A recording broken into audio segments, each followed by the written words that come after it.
the next unit from the subject code 105, that is business and legal environment. And the next topic of this unit is about the contract, the Indian Contract Act 1872. It is the foremost important topic from this particular unit. इस unit में से यही topic है जो importance रखता है या इस टॉपिक के ऊपर एग्जाम में क्वेश्चन बनता है, आता है.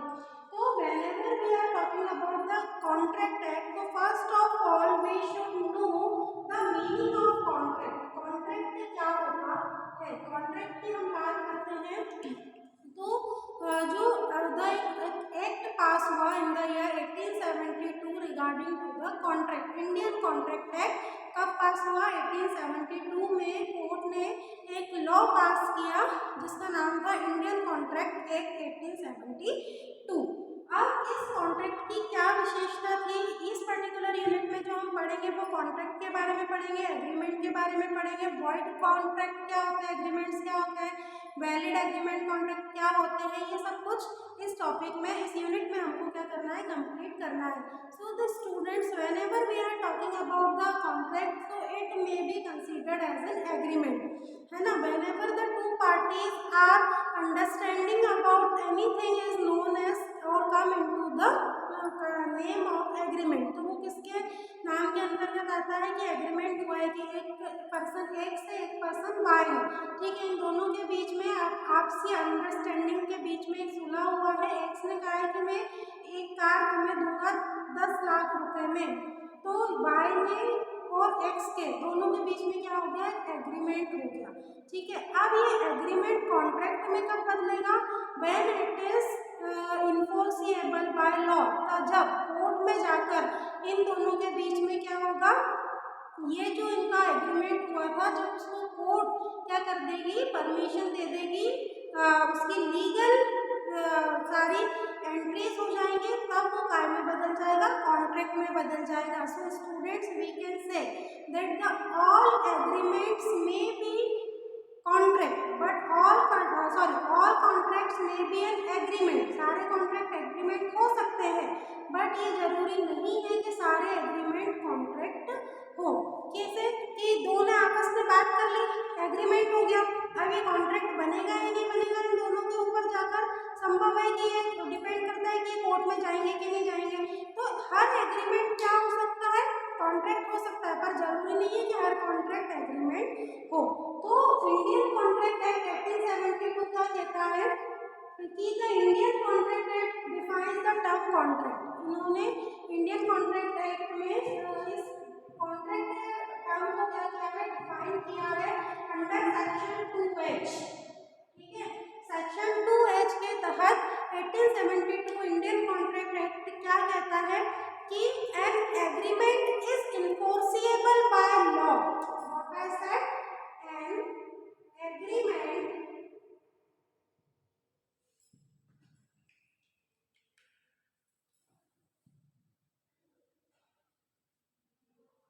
इन्फोर्सिएबल बाय लॉ, ठीक है.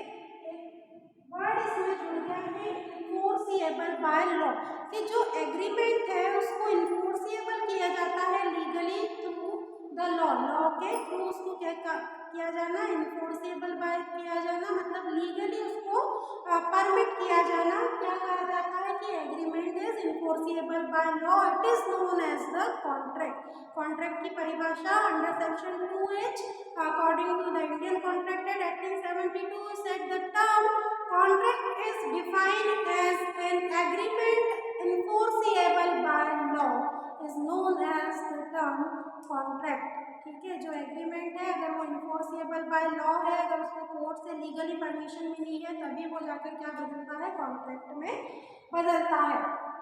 अब इसके लिए यहाँ पर हमको नीड है, ठीक है, here is a need to explain the various terminology which is come into this particular definition. तो उसको हम समझ लेते हैं किस तरीके से कि हम बात कर रहे हैं किसकी, कॉन्ट्रैक्ट की. कॉन्ट्रैक्ट क्या होता है? तो स्टूडेंट, कॉन्ट्रैक्ट होता है agreement plus enforcement, agreement plus enforcement. ये हो गया आपका contract because it is permitted by the law. Now agreement क्या होता है? एग्रीमेंट बहुत बार मैंने इस वीडियो में वर्ड यूज करा। तो एग्रीमेंट होता है students promise plus consideration, promise plus consideration. और प्रॉमिस क्या होगा? तो प्रॉमिस आपका होगा offer plus acceptance, offer plus acceptance. जैसे कि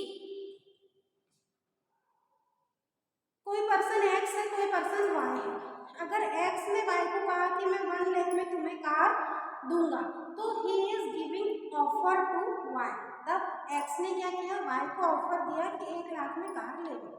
इफ वाई इज एक्सेप्टेड, अगर वाई ने ये ऑफर को क्या कर लिया, इस प्रपोजल को क्या कर लिया, एक्सेप्ट कर लिया, तो इट बिकम प्रॉमिस नाउ। तब ऑफर प्लस एक्सेप्टेंस को हम क्या कहते हैं कि अब इन दोनों के बीच में क्या हो गया? प्रॉमिस हो गया। Now they can go for filing contract. अब ये दोनों कोर्ट में जाकर एक कॉन्ट्रैक्ट इन दोनों के बीच में हो सकता है कि मैंने कार बेची और वाई ने कार खरीदी, घर के पर्पस में, प्रॉपर्टी के पर्पस में। तो इस तरह के जो इंडियन कॉन्ट्रैक्ट एक्ट होते हैं वह यही कहते हैं।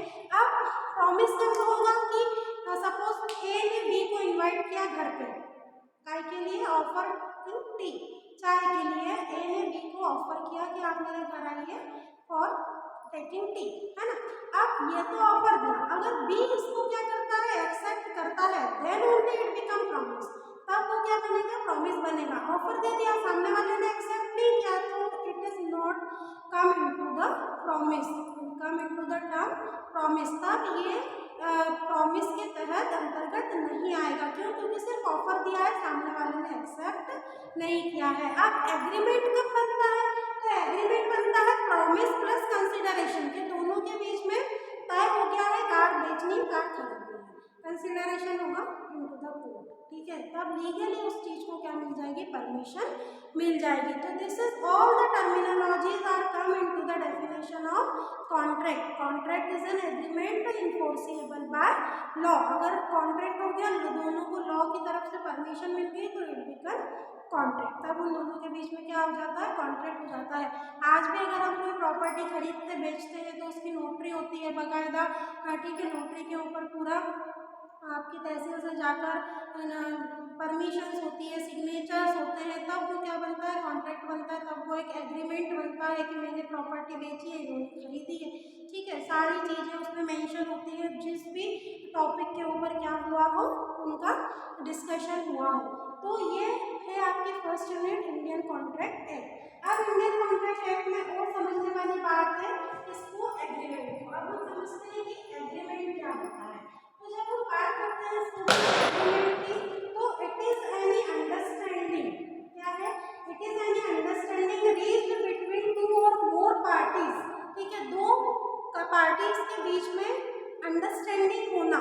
It become contract whenever it by enforceable by law, ठीक है। जब उसको लॉ की तरफ से, कोर्ट की तरफ से क्या हो जाती है? परमिशन मिल जाती है, तो it become now agreement, specific type of agreement. तब वो क्या बन जाता है? एग्रीमेंट बन जाता है if it is enforceable by law. अब मैंने क्या कहा कि all contracts are in agreement. जितने भी कॉन्ट्रैक्ट्स हैं वो क्या हो सकते हैं? एग्रीमेंट हो सकते हैं। But all agreements are not contract. But जितने भी एग्रीमेंट हैं वो कॉन्ट्रैक्ट नहीं होंगे। जितने भी कॉन्ट्रैक्ट क्यों है? एग्रीमेंट क्यों कह रहे हैं कि ऑल कॉन्ट्रैक्ट्स में भी एग्रीमेंट? क्योंकि देखो एग्रीमेंट हो सकता है ए और बी के बीच में कि मैंने बोला कि मैं कार ए खरीदूं बेचूंगी, और बी ने उसको क्या कर लिया? आपसी में दोनों की अंडरस्टैंडिंग हो गई, बी ने कह दिया कि ठीक है भाई मैं खरीदूंगा। तो all agreements, sorry, all contracts are agreement. अब हम कोर्ट में जाएंगे, उस पर वो इन्फोर्सिएबल बाय लॉ होगा, वो एक कॉन्ट्रैक्ट बन जाएगा हम दोनों के बीच में। तो क्या हो गया वो कि ऑल कॉन्ट्रैक्ट्स एग्रीमेंट हो सकते हैं, कि एग्रीमेंट हुआ तभी तो भाई वो कॉन्ट्रैक्ट बना, लेकिन सारे एग्रीमेंट कॉन्ट्रैक्ट नहीं होते। होता है कई बार की बात वही की वही रहेगी, कोर्ट में गए नहीं, ए ने बेची नहीं कार और बी ने खरीदी नहीं। इसलिए हम क्या कह रहे हैं कि सारे कॉन्ट्रैक्ट तो एग्रीमेंट होंगे, एग्रीमेंट हुआ है तभी तो भाई व्यक्ति कोर्ट में गया है, लेकिन सारे जो एग्रीमेंट है वो कॉन्ट्रैक्ट नहीं हो सकते। कुछ चीज़ें सिर्फ आपसे अंडरस्टैंडिंग में रहकर और बात वहीं खत्म हो जाती है। तो it is also an important thing from this unit. तो एग्रीमेंट और कॉन्ट्रैक्ट का मतलब आई होप कि आपको अच्छे तरीके से समझ में आ गया होगा। The next thing we will discuss here the comparison written on the blackboard in between the agreement and contract। ठीक है, एग्रीमेंट और कॉन्ट्रैक्ट को हम डिफरेंट कंपैरिजन बेसिस पर समझते हैं। अभी तक हमने उसको डेफिनेशन और मीनिंग के तौर में समझा। अब जब हम कंपैरिजन वाइज समझेंगे तो it become more easier to you, और इजी हो जाएगा आपके लिए समझना कि एग्रीमेंट क्या होता है और कॉन्ट्रैक्ट क्या होता है। So dear student, first the comparison basis is the meaning. So whenever we are talking about the agreement, if the proposal is accepted, अगर सामने वाले ने कोई प्रपोजल दिया और अगले ने उसको क्या कर लिया, एक्सेप्ट कर लिया, तो it become agreement. Proposal plus acceptance is known as agreement. But when an agreement is enforceable by law, कि जो प्रपोजल एक्सेप्ट हो गया है और उसको लीगली परमिशन मिल गई, तो अब वो क्या बन गया है, कॉन्ट्रैक्ट बन गया। मतलब एग्रीमेंट ही क्या बनता है, कॉन्ट्रैक्ट बनता है when it is enforceable by law. जब उसको लीगली क्या मिल जाती है, लॉ के थ्रू उसको क्या मिल जाती है, परमिशन मिल जाती है, तो वो बन जाता है कॉन्ट्रैक्ट। तो एग्रीमेंट क्या हो गया, contract whenever it is enforceable by law. The second comparison basis is the element. Element here what is offer plus acceptance. Offer है, एक्सेप्ट किया है, प्रपोजल है, एक्सेप्ट किया है, तो वो एग्रीमेंट बना है। बट एक्सेप्टेंस को अगर इनफोर्सेबिलिटी मिल गई है, अगर आपका जो एक्सेप्टेंस है उसके साथ साथ इनफोर्सेबिलिटी भी जुड़ी है, तो वो क्या हो गया है, आपका कॉन्ट्रैक्ट हो गया। एग्रीमेंट में आता है ऑफर प्लस एक्सेप्टेंस, और कॉन्ट्रैक्ट में होता है एक्सेप्टेंस प्लस इनफोर्सेबिलिटी, कि एक्सेप्ट करने के बाद उसको लीगली रजिस्टर्ड भी किया गया है कोर्ट में। Third comparison basis is defined in to agreement is defined under section 2E in Indian Contract Act 1872। Indian Contract Act 1872 का section 2E आप पढ़ेंगे तो उसमें आपको एग्रीमेंट पढ़ने को मिलेगा। and whenever you read out the Indian Contract Act section 2H, so you will find the definition of contract। so it is defined in section 2E and it is defined in section 2H। now the next comparison basis is scope। agreement scope is wide, क्योंकि बहुत सारे offer plus acceptance होते रहते हैं दो parties के बीच में, तो इसका जो स्कोप होता है वो क्या होता है, वास्ट होता है, वाइड होता है, बड़ा होता है। बट कितने ऑफर एक्सेप्टेंस इनफोर्सेबली एक्सेप्ट होते हैं वो कम ही होता है। इसलिए कॉन्ट्रैक्ट का जो स्कोप है वो नैरो होता है, कि कितने एग्रीमेंट कॉन्ट्रैक्ट बनते हैं ये कम होता है।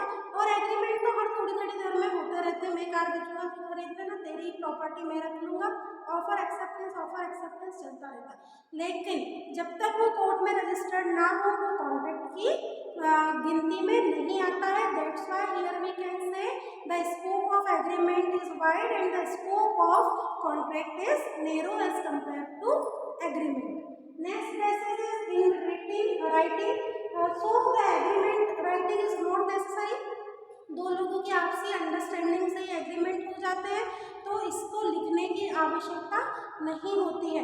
बट अगर बात करें कॉन्ट्रैक्ट की, तो it is normally written and registered. जब प्रॉपर्टी को खरीदना बेचना, अगर आपने कोई 1 करोड़ का प्रॉपर्टी खरीदी है, तो भाई फिर वो एग्रीमेंट पे नहीं चलेगी कि उसकी कोई लिखा पढ़ी नहीं हुई है। वो कॉन्ट्रैक्ट तब बनेगा जब आप उसको प्रॉपर तरीके से क्या कर देंगे, खरीदने बेचने का जो भी आपके बीच में एग्रीमेंट हुआ था, जब वो इनफोर्सेबली बाय लॉ हो जाएगा, रजिस्टर्ड हो जाएगा, तब वो कॉन्ट्रैक्ट मिल जाएगा। मतलब तब दूसरा व्यक्ति आकर क्लेम नहीं कर सकता कि तूने मेरी प्रॉपर्टी हड़प ली। क्यों? क्योंकि उसके पास लीगल प्रूफ है कि इसको तो हमने लीगली खरीदा और बेचा है।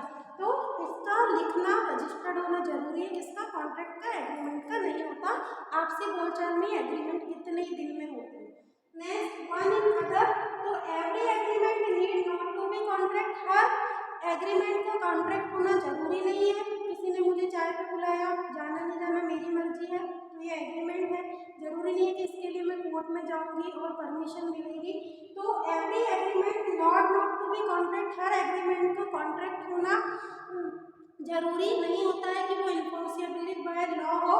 But when ever we are talking about contract, तो all contracts are agreement. Agreement है तभी वो कॉन्ट्रैक्ट बनेगा, एग्रीमेंट ही नहीं हुआ तो कॉन्ट्रैक्ट कैसा। तो all the contracts are known as the agreement. पहले एग्रीमेंट है इसलिए वो कॉन्ट्रैक्ट है, but it is not necessary that all agreements become contract. जरूरी नहीं होता है कि हर एग्रीमेंट कॉन्ट्रैक्ट बने, लेकिन हाँ कॉन्ट्रैक्ट है तो एग्रीमेंट वो है तभी तो ए है तभी तो बी है ना, ऐसा वाले कंसेप्ट से समझ सकते हैं।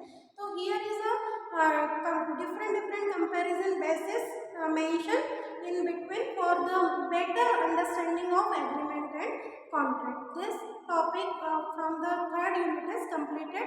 In next video we will discuss about the further